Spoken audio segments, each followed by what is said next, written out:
Welcome, everybody, to another Old Ladies Lift Chat. I'm Chandler Mars. I'm flying solo today as our good friend Larnie Mulvey is otherwise detained. And we're here today with Sally Goldman, world record holding power lifter, a grandma, a mom, a computer scientist. She has expertise in machine learning and just an all around fantastic woman. We're going to learn more about what brought her to powerlifting and what it takes to become a world record powerlifter at now the age of 60. So, Sally, welcome. Thank you. Thank you so much. So let's start about how you got into powerlifting. Yeah, so as a child, I was into athletics, but very different, tennis and swimming. And, not to date myself, but this is back at the time of sort of Jimmy Connors, McEnroe. Like even tennis players didn't go to the weight room. So certainly I grew up in an era where, that was sort of connected to the boys' locker room. Like I It didn't think was, much about yes. it. Got busy with grad school, career, family, kind of moved away from any athletics, and then came to Google at 2008 after 18 years as a professor and had gained more weight than I want to say, and no muscle in there. And Google offered free fitness classes. In fact, we got Really? emails like, "Hey, you should do these fitness classes," and I'm like, "Okay." They're offering them, they're free. I should Why go do not? them. So I played around with a few of those. I did kind of boot camp type things. I found them kind of boring because we did the same Thing over. routine and you maybe picked up a slightly bigger dumbbell. But through that, got introduced to CrossFit from a Googler. They have where Googlers can actually teach classes if they're certified. They can just Uh-huh. put something on the schedule. And someone was teaching what they called functional fitness. He was CrossFit, like an L1 or maybe even an L2. Okay. And I did that for a while. And this was sort of body weight only with an occasional dumbbell. And then he introduced me to a NorCal CrossFit that had just opened a Mountain View gym, literally like a half mile from my office. I hopped on one of the little Google bikes on my lunch break and went to the noon CrossFit class and just kind of fell in love with it. So that's the first time I really touched a barbell. And I did CrossFit pretty seriously from like 2008 until 2000, I guess like 18. So at this point, I was turning 55. I was about to turn 55. It was my last year in the 50 to 54. Did a big push, worked on my gymnastics, and tried to be better in cardio to try to get to the masters level CrossFit Games, which is just the top 20.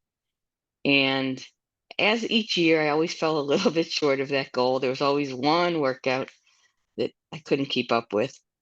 And at the same time, NorCal CrossFit, their one and only powerlifting meet was held at one of the gyms with a coach who had been running a strength program, which I had been kind of doing in addition to CrossFit.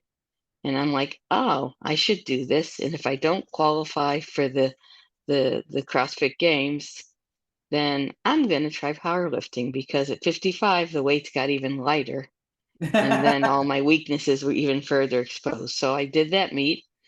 I weighed in very light. I think I was only at about 138 pounds then. I Oh, was wow. got Goodness. very skinny, but I did enough to qualify for nationals, and I did indeed not qualify for the CrossFit Games. And from there on out, I'm like, I'm just going to do powerlifting. I'm better at it. And Let so me I ask really you, switched that year. let me ask you a question. At that point, how heavy were you lifting? I opened my squat. I think I had hit about 120 kilos. I probably opened a little lighter. I'd have to go back. You go to Uh-huh. open powerlifting to look it up, but I'm guessing I probably was in the 110 to 115 kilo So you were still on lifting quite heavy at that point. relatively heavy. For Yeah. interesting, my bench has like kind of been stuck, so I was probably doing the same 75 kilos then that I did at this last meet. Um, Deadlift, I remember I opened at 135 kilos. Okay. And I couldn't do more than that, even though I think at the time I had done about 320, 325. So when you started CrossFit, though, having not lifted anything, when you started lifting in CrossFit, where were your weights? I mean, how long did it take you to Um, get to that point? yeah, Is that squat was very hard for me. Like it's not a natural movement. I still fight. I just went my last session on Monday with Dan. We were back to square one. I'm like sitting back more and not. I hit this point where I can't seem to do anything but drive my knees forward a little. So I was like back working on that with 5 second pauses that he counted Oh, down. that's And brutal. he's serious with his 5 second pauses. Just to feel that position. So squat, I mean, I'm sure I built up. I remember when I first hit like 200 pounds, Uh-huh. and but that was way in. I mean, I think I started, 95 pounds. I mean, I started kind of Okay, normal really. weights and Yeah. really, really had to work hard on form and really, getting my uh, hips back, keeping my knees open. So I worked. That took a long time. And it was only high bar. I didn't actually switch to low bar until much, much later. And that Um, makes a difference. I mean, do you feel like it made a big difference for you? Big difference. I was stuck at about 270 pounds. Mm-hmm. And then definitely, I think low bar opened up a free like 20 pounds or so, 25 pounds. But deadlift, interesting. The first time we did a find a heavy deadlift, um, and I remember the coach kept like being surprised, and I didn't think much of it. I went to 265 pounds, Wow. which isn't a crazy amount, but it was That's seemed still to pretty be. impressive. Yeah, Yeah. it's where I began. My deadlift was the most natural, just standing Yeah. up and holding something. Like I get that. Yeah, I do Um, too. It seems, Bench is interesting. The first time I did a bench press was at a CrossFit competition called NorCal Masters, uh-huh. and I had never done it before. We never did it in our class. We didn't have benches, so someone like in the warm up time, like, okay, teach me how to do this. What are you supposed to do? And I worked up to 120, I think 115 maybe. And so when I got there and someone said, "Well, what do you want to start with?" I'm like, "I don't know, 115." He said, "What's your PR?" I'm like, "Well, I just did 115 warming up and I can do it again." And I think I ended at like 125. So I guess my first time benching, even though I had been doing other things in CrossFit, was about there. And that was with zero leg drive. I Yeah. don't even know if my feet were on the ground. This is no touch and go either. This is CrossFit style, bounce off the chest sort of thing. Oh, how funny. Yeah, I I think don't a know lot what it of us looked like. started Yeah. it that way. That was, it was 126 point, whatever the kilo is. That was my very first Yeah, no, bench this was press. done in pounds, the Yeah. CrossFit competition. Okay. So, So I didn't yeah. really get going with bench till I kind of switched to powerlifting. Okay. And so you switched to powerlifting. And so you'd done CrossFit for, what is it, a decade, it sounds like, about a decade. I had done it for maybe 7 or 8 years Okay, so 8 years, and then you switched to CrossFit. I mean, so you switched into to powerlifting. Yeah. powerlifting. And how did that go? Have you been with Dan Green from the beginning, or did you go? So at this point, they had someone, Sam Starlin, who trained with Jesse Burdick, and he was running what they called PPT, performance power training. Okay, And so it was an hour and a half class, so a little longer than typical CrossFit. That was always a lifting. He kind of like the Wendler's 5-3-1 style, okay, or he did sort of like a mix of a dynamic lifts mixed in. So I stuck with him until I did Worlds 2018 with him. And at that time, in fact, like a week before Worlds, he let us know that program was ending and he was going to move on. okay. And so as soon as I finished Worlds 2018, I joined Boss Barbell and then started training with Dan. Oh, so you've been there for a while. I'd Okay. been there for a while. I had a pretty big hiatus during COVID, probably Yes, more than most. yes, you did. I recall there were some difficulties, Yeah, and yeah. I'm, And my I lost my condolences, and husband to I'm cancer and well, was a full-time caregiver. And then, yes, 200 pounds, I was like failing 215 pounds and yeah, kind of was hard to be motivated. Luckily, I had bought a package with Dan. He's not that cheap. And I had 10 lessons already paid for. So I was like, well, might as well go use them. And I told him, like, I don't know what my goals are. Like, I had just hit 300 pounds on the platform squat. And I was super stoked with that. that I like had broke the 300-pound squat, and it seemed so far away from where I was. I was like, "Oh, I don't know what I should do, but I've got these sessions. I might as well use them." And he said, "No, no, you can get back and you can probably do more." So, here I am having done 150 kilogram squat and not super excited, but looking back, like that's crazy. The first time he told me he thinks I could do 150 kilo squat, like that was above, like 300 was like where I was thinking, Yeah, and yeah, now I'm talking 350. Hopefully I'll officially cross 350 soon.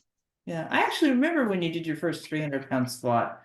Oh, I I was super excited. Yeah, I remember. Yeah, and you posted, and we were all very excited because we knew what you were going through at the time, and Yeah. it was impressive. And to that end, I think it's important for the women who may be listening to this that life does create a lot of trauma and issues, but at some point you get through it and you can still lift. Yeah, I mean, I Maybe swear, it I helps you honestly, get I'm through looking it. at my rack. It's right over there. I know you've seen it. And I remember like 215, I just kept failing. And I was like, I can't even lift this. And, you know, I mean, I haven't hit the 350, but I did like the 347. So Yeah, you can come back. It's a process. And, we broke things down again and let's just rebuild. And start it I over. can't tell you how many times I've taken this squat, broken it down to super light weights and restarted. Yeah, And I it's just seem to like, be doing that a yeah. lot with my deadlift here lately because I had Yeah, to my find two. deadlift's unreal. I had a big, big meet. Actually, my ladies of iron. Here we go. There Ooh. you go. Yes. This was a meet. I had this meet last May 2023. And Okay. like, I don't know, it's the first time I've had like a perfect meet almost. Like I hit PRs on everything. I hit a PR squat at 157.5 kilograms. Oh, Tied my PR bench at 80 kilograms and almost had 82.5, though didn't. And then I hit a big, big PR. My deadlift had been stuck for like 5 years at 167.5, and I just couldn't break it. And then within a year, I went from there, and in that meet, I hit a 182.5, so breaking wow. 400 That's a pounds. huge, And huge. it moved so well. And then I Yeah. don't know, since then, like it got in my head, and then my lower back was really giving Oh me no. a hard time, but it was really my I went finally to a chiropractor, and he's like, "How often do you stretch your hip flexors?" I'm like, "I do a couch stretch." He's like, "Well, that's not really a hip flexor stretch." I'm like, "Well, then I don't at all." And it ends up the hip flexor was tight, and those three muscles that kind of wrap from the hip flexor Uh-huh. around to where kind of like the near the Patches. performance area, Yeah. they were tight and they were just pulling, and that's what I was feeling. Interesting. But it cost me about 2 months of deadlift training. I think it just got in my head. It's like, okay, there's three simple things, and I can't seem to do them all at the same time. I get my shoulders right forward, got to get them back over the bar, but I also need to take the slack out. Oh, and I also need Okay. to engage my lats. And sort of putting those three things together, I don't know. I hit this like when I hit that the 182.5, like or just a few weeks before, I was going to go for 175, which was a PR, and I Uh-huh. hit an easy double. It was like crazy. And now like I've missed 175 the last two meets. So it's partly just in my head. Yeah. It's And you just simple. have to ride it out. And Eventually I've it'll I've get done there. too many meets. I did a California State Championship in November. And then I just did a meet with a bunch of people from my gym, a USAPL local meet. And my plan always from there was just to do nationals and nothing else this meet. And without getting too much into it, I signed up for nationals right when they opened. They ran my credit card, Oh, I and we'll remember just this. call it there was a glitch. And it Yeah. didn't go through, and they weren't willing to do anything like let me take the first slot that opens. So then I was like, well, what am I going to do? So I did a local USPA drug test at meet, which is what I need for competing in IPL drug test at Worlds in November. So Okay. that was a lot of meat. And then It is. I want to do nationals for USAPL next year, and it ends up that I found out the local meet I did wasn't enough anymore. Oh, goodness. Now you can only qualify for nationals at regionals or state. So I'm like, oh, I can set an American record. Let's go ahead and do regionals. obviously, it was a big deal. I didn't hit the numbers I really wanted, and I had nothing even really close to PR. But I set the American records by the skin of my teeth, but I got the pro card, which I You was got the totally pro not card. So expecting. let's talk about that. What is a pro card for those readers out there that don't? You now are a professional power lifter at the age of 60. What does Yeah, that what is it? mean? So first of all, I don't actually, I tried to read up on it and it's a little hard, but as I understand it for USAPL, the pro card lets you compete in some invitation only meets. And they have at the end of the year, the top, first of all, my pro card is as a master's. So the way I got it is each of the regional meets, I think there's 6 regions, but I could be wrong on that. But each of the regional meets, they give up to 4 pro cards. The top by dots, the top woman, but with a minimum threshold. So it's the top woman, as long as she's above, I forget their number, the top male lifter, and there's a threshold for them. The top women masters, and the way they do that is USAPL. Everyone has an age coefficient. If you've ever signed up for USAPL meet and you go on lifting cast, you'll see an age coefficient by your name if you're at least 40. So Okay. that they take your age coefficient times dots, and that's what they call the master's dots. And the dots Um, let's explain that. The dots is another coefficient that has to do with your weight, your body weight versus the weight you lift, correct? yeah, so the dots is a little more complicated. As a machine learning researcher, I know a lot of data science. It's McCulloch is a similar one that's precedes dots.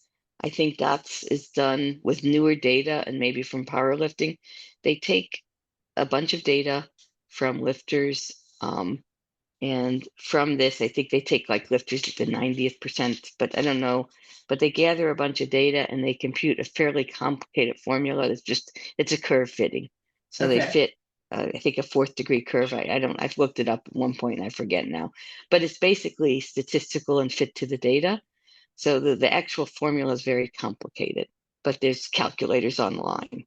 But it's the best attempt to sort of, they're actually attempt to take men and women and all weights and put a sort of single number that you can kind of compare.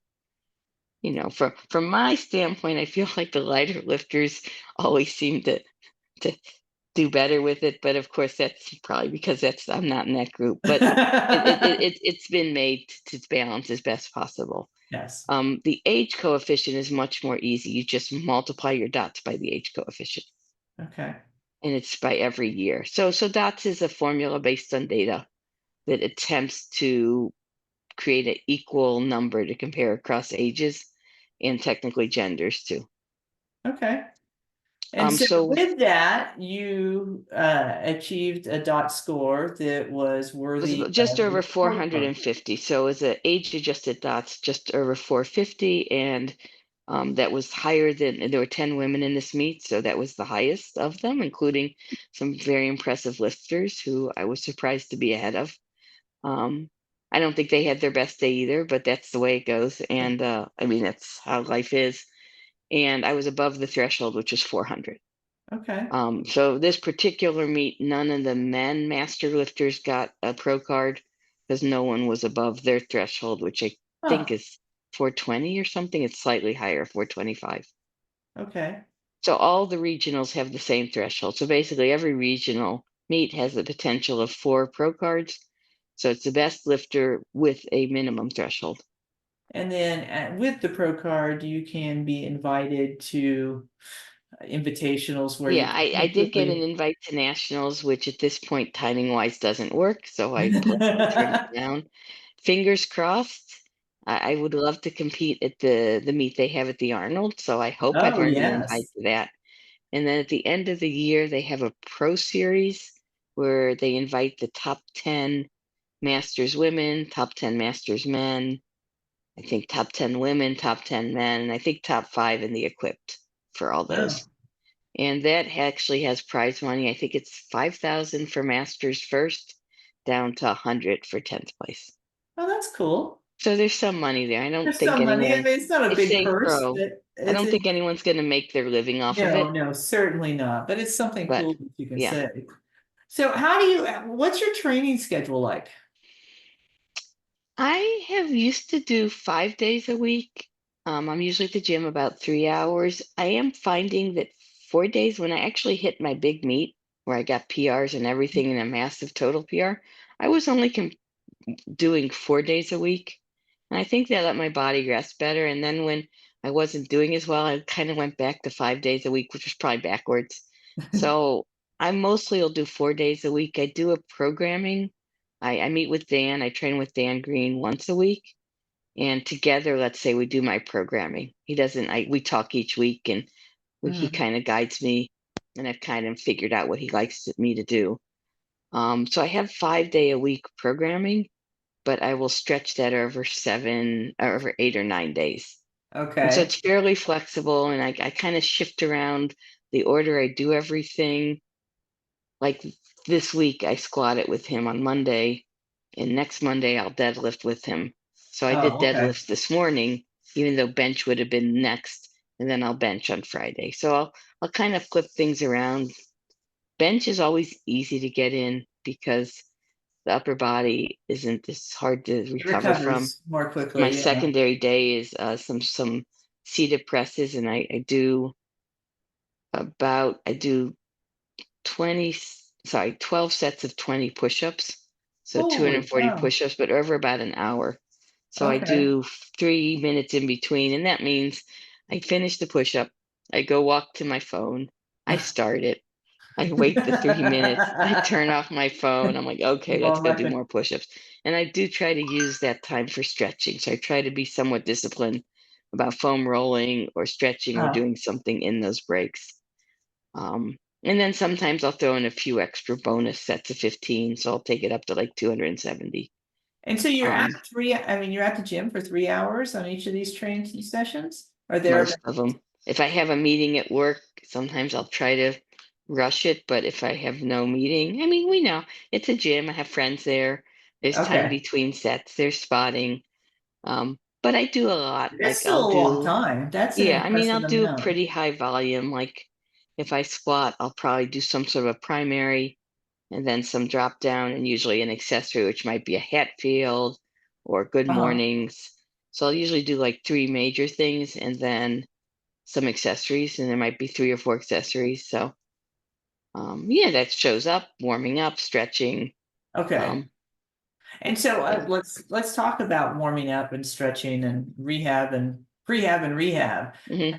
Do you have any specific routines that you do to keep mobility and to keep everything Yeah, I should do working? more, but like for squat, I'll always do kind of a pigeon position, although I find it's easier to put my leg up on a box or something. I find I Uh, get a better, I'll do that. Um, I'll always do some step ups because my left side used to always be very slow to kick in. I used to do step ups always afterwards, and now uh-huh. I'll do it. I'll usually do some one-legged thing afterwards, and I would lift pretty heavy. And then I would just be doing an unweighted step up, and like my left side was What are you doing? like fighting it hard. And like, how are you doing this? And it has helped. I favor my right side. And Uh-huh. so I've been working a lot on the left side. So I'll do step ups or weighted step ups. But I found I start using that as a warm up just to make sure my left side's woken up. And then I've done a bunch lately of, I guess, what is it, Bulgarian split squats with the Oh, one leg back.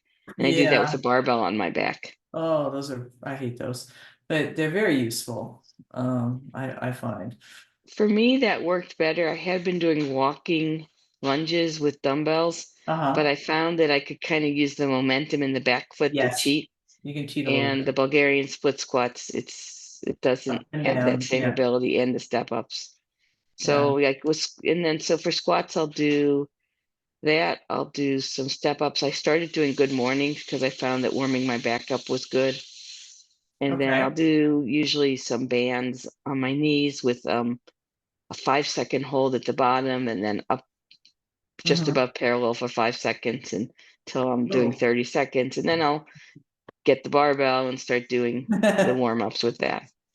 Bench, usually I do some sort of rows, cable rows, just to get the lats warmed up, and some curls and a lot of stretching there just to I'll do the couch stretch to stretch what I thought was my hip flexors. I guess it's more of a quad stretch, but if I don't do that, I find I can't actually get my feet down as well. Oh, I do yes. foam rolling to open up the shoulders. Uh-huh. I try to get like what might look like an arch, although if you look at me, I think you would struggle to see daylight on the other side of my pretending to try to arch. Um, Mostly it's to engage the lats. The key Yes. thing there is really to make sure that you've engaged the lats. And deadlifts? Um, What's your warm up for Deadlifts, I'll that? usually just do some kind of a row just to get the lats. Uh-huh. I'll do some sort of leg swings just to warm up the hamstrings, and I'll also do good mornings. Okay. And then I'll grab the bar. Actually, deadlift is the shortest warm up, it seems. Really? That's interesting.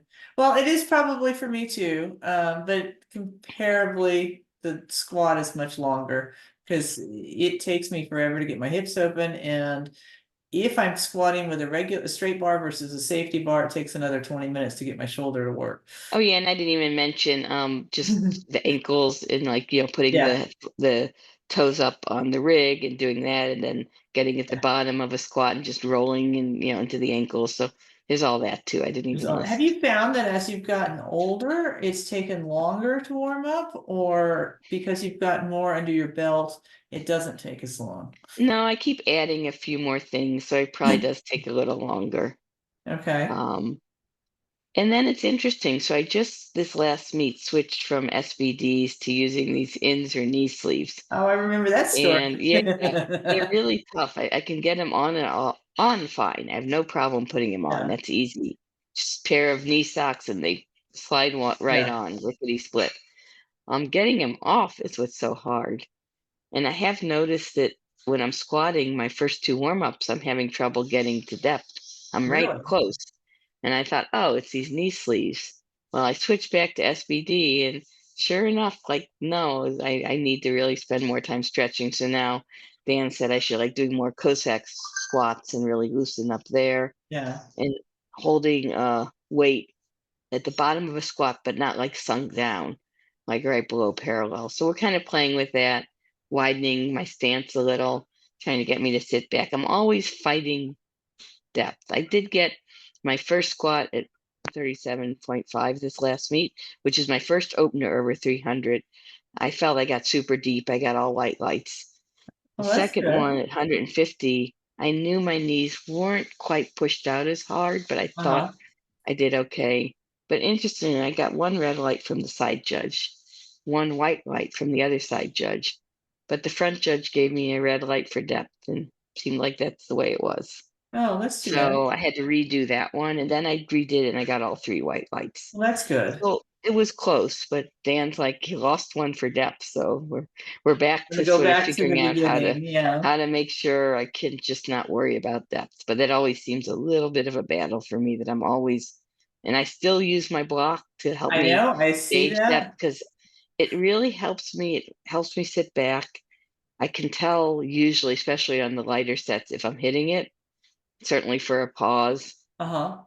I find it really hard to look at videos, even at the perfect angle, and decide depth. I would make a Yeah. terrible judge, I think, because it's so hard to It is very tell. difficult, especially if you have thighs of any shape. Yes, You know, it's yes, and my thighs come up way above my hip crease. mine do too.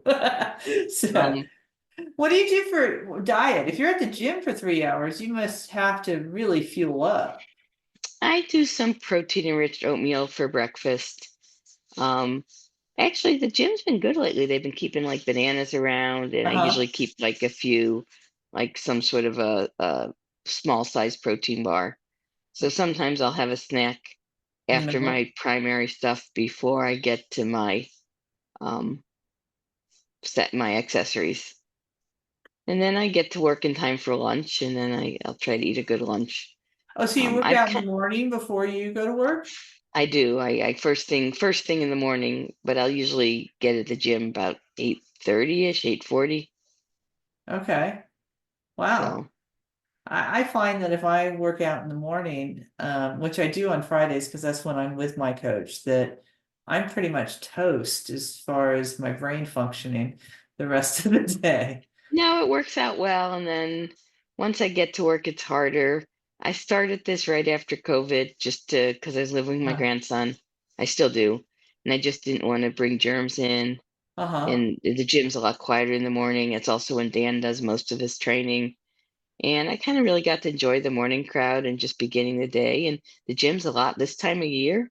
And I complain because our weather's nothing compared to what a lot of Oh, the country has. But the yeah. gym still gets kind of stuffy in the afternoon. I like it's nice and fresh in the morning, open up the garage door. So I kind of have started to enjoy the morning. We have a nice group of people there.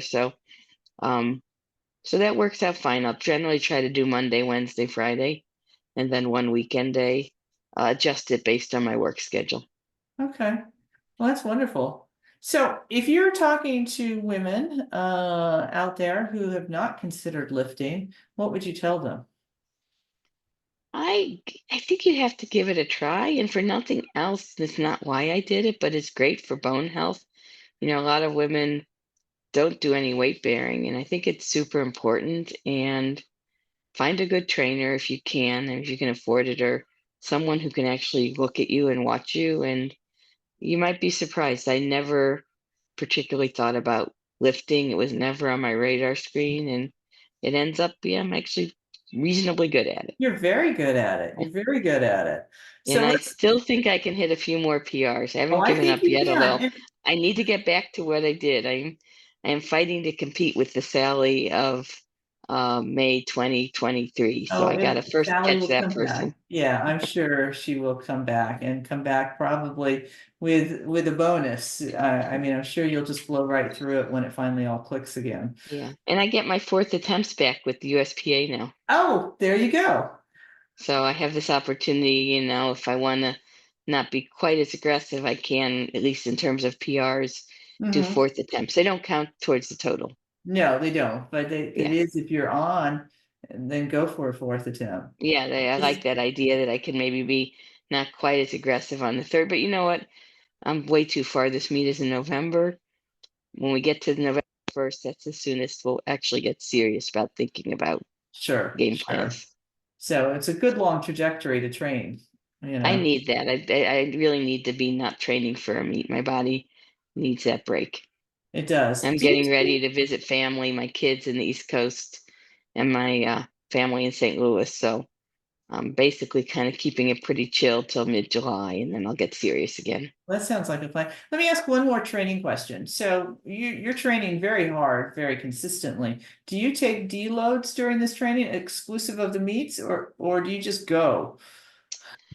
Usually there's not a lot of deloads. That's just the way Dan programs. We just kind of build up, but he just kind of, as long as something is working, we keep with it. Like for Okay. bench, I had a routine I probably did for 2+ months, and I added a half kilo a week. We did exactly the same thing every week and threw in another half kilo. And as long as I can add the half kilo, You keep we'll going. stick with it. And then sometimes if there's not a meet, he may want to test ones, and we might do some deload around that. It's pretty loose. I mean, I've done a lot of meets lately, so the deload's always been around the meet. I actually didn't even deload for my USPA meet I did in early April because I was trying to train for regionals and I just needed to use it to qualify. Uh-huh. It ended up being a reasonably solid meet. I just backed everything up one. I opened with my normal last warm up, but I went 8 for 9, so it ends up being just about as good as going 5 for 9 with more aggressive openers. Yeah, there you go. No, it sounds So like good. And sometimes those meets where you don't deload turn out to be pretty good because you're just not as stressed about it. There's not as much yeah, pressure on it. It's just a right. workout. There's little pressure. The qualifying totals in the ballpark of, I don't know, 320, 330 kilos. So, that I could open reasonably light, and that's not a hard total for me. So there Yeah. was very low pressure. Although I got lucky because that, even though a local meet, they have the right judges. And I mean, I knew that when I signed up. And so I was able to set the national records. Actually added 77 kilos, I think. Wow, that's impressive. No, 77 pounds, I guess, maybe 35 kilos. Okay, So okay. it's more That's like, still no, pretty good. I can't remember now. It was I. So those are the same world records. So I should have a pretty good shot at the world records, unless they change. Obviously, nationals is coming up and stuff. Wow, So, that's so impressive. that one is kind of low pressure. Actually, the USAPL American records are actually harder, higher numbers than Yeah. it just so happens the IPL drug tested. Maybe just luck of the draw with my age and weight class. Well, there's some pretty impressive 60-year-olds at this point. I mean, when we started, remember we started this group prior to 2018 or sometime in 2018, because you were one of the early members, and Yeah, you look at the trajectory of gains over the last 6 years, from the group members that started and all the other ones that have joined yeah, since. But the weights have become very impressive. And it's yeah, not yeah. just People one or keep getting two people stronger. doing it. There's Yeah, a lot of women doing these really remarkable weights. yeah. The woman who actually is at the top of the leaderboard series, I'm forgetting her name, but she's 73 and she's like 62 kilos and lifting amazing weights, and she's Yeah. relatively new. So Yeah, yeah, I think of Linda Franklinoff. She keeps getting stronger. she does too. I always Yeah. look up to her. Yeah. Yeah. So And so, yeah, it is very impressive what all of these older women, all I guess us older yeah, women, although I haven't done yeah, anything impressive here lately, but in general, the just the span and the depth on the bench, if you will, of women lifting these huge numbers in their 50s, 60s, and 70s, yeah. when all of us were always taught, those little pink dumbbells is what. That's right. No, you can keep getting stronger if you just work hard. Make sure you eat enough protein. Yeah. And yeah, I'm cheating a little now in that I opted to just, since I'd already set some American records in the 75 kilo class, and I didn't want to chase those. I weighed in at this meet purposely at like 77 kilos so that Okay. I could compete up at the 82.5. So There you go. I'm ending up doing that for the drug test at this qualifying meet where I didn't want to deload or anything. I thought, well, doing a water cut also seems like a silly idea. But Yeah. I do want to go back to 75 kilos then. Well, for now, though, you can be where you're at It's and a have a nice nice way to be a vacation little with your bit lazy family. and avoid the water cut.